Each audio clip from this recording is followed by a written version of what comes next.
about it. For one, they don't know when it's happening. They can't detect it. And they said, well, it's just unfortunate, but it does happen. They can't stop it because there's no way to really detect when it's going on, and would hope that the Earth human being would start following a more spiritual path and learn to develop his own personal spiritual strength and knowledges so he could defend himself against this sort of thing. This was one of the reasons why they kept coming back to this idea of religions, of worship, of being subservient and believing in gods and idols and so forth, that this makes us very susceptible to this sort of thing, and then we do not take responsibility for ourselves. People who generally tend to worship and are followers do not take responsibility for their own life. They're always blaming the problems of their life on other things. Like, well, gee, I can't get this job because, well, it's just the way God meant it, or it's just the way things ought to be, or whatever leader they're following, whatever the name of their religious belief may be, they would blame it on that, and they just chalk it up to, well, that was God's will, or that's the way I guess it's going to be. And that's not true. We are all 100% responsible for ourselves. We are all 100% responsible for our own actions and our own personal growth.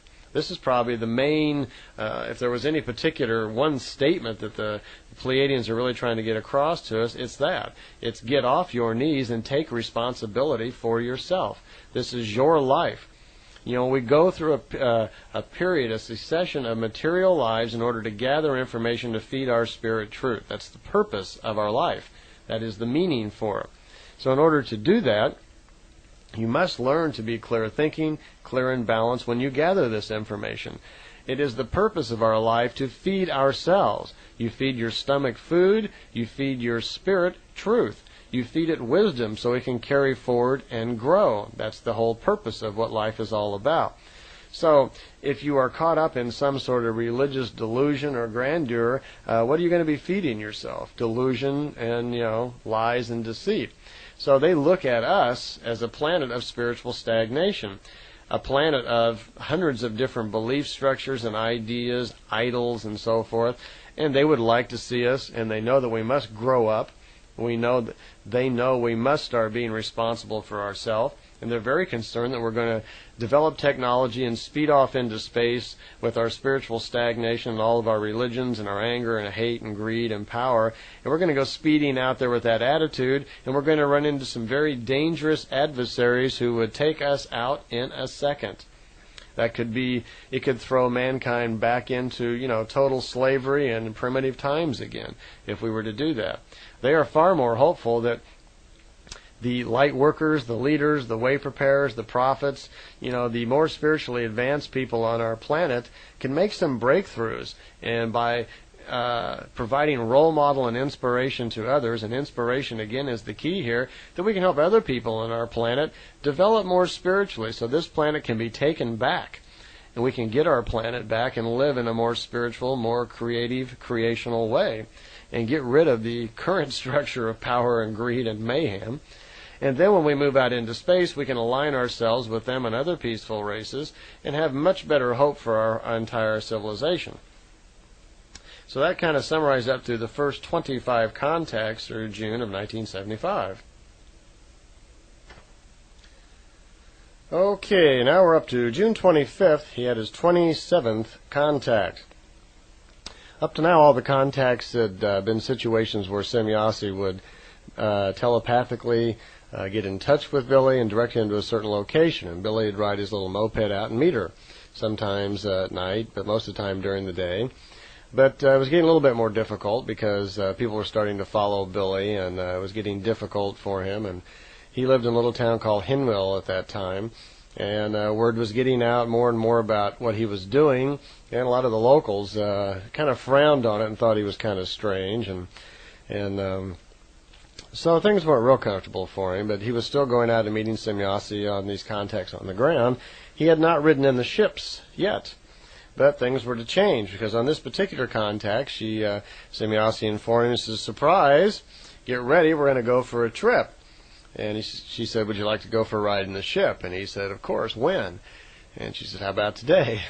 So they did, and she said what she had planned was she was going to take him on a little ride in the ship up to Saturn, and they would go by Mars and also go by Jupiter and come back, which they did. And Billy didn't seem too surprised, which kind of was drawn to Semiosi's attention. She was searching his thoughts and found that he was almost emotionless, that the idea of going for a flight to other worlds didn't seem to get him that excited. So I know it would certainly get me excited anyway. Well, anyway, she landed the ship and directed him mentally to where she was parked, and he went there. When he got there, they talked for a few minutes, and after explaining what they were going to do, they started walking towards the beam ship. And Billy says that there was no steps or anything involved, that somehow, as they were getting close to the ship, they just floated right up into it, and the hatch just shut right behind them.